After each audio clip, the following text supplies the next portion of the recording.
here are my 6 steps to throw the jab, which is the number 1. First thing, we're in our boxing stance.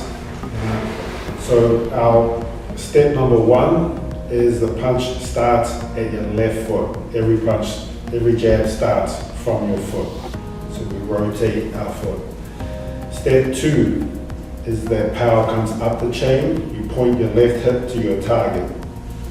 So we're here. Step 3, we want to turn our punch over.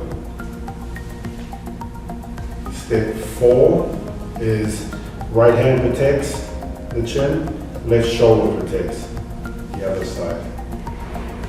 Step 5, elbows are tucked, no chicken wings, so we keep them tucked. And step 6 is same line the punch goes out, is the same line the punch comes back. Okay? That's my 6 steps to how to throw a jab.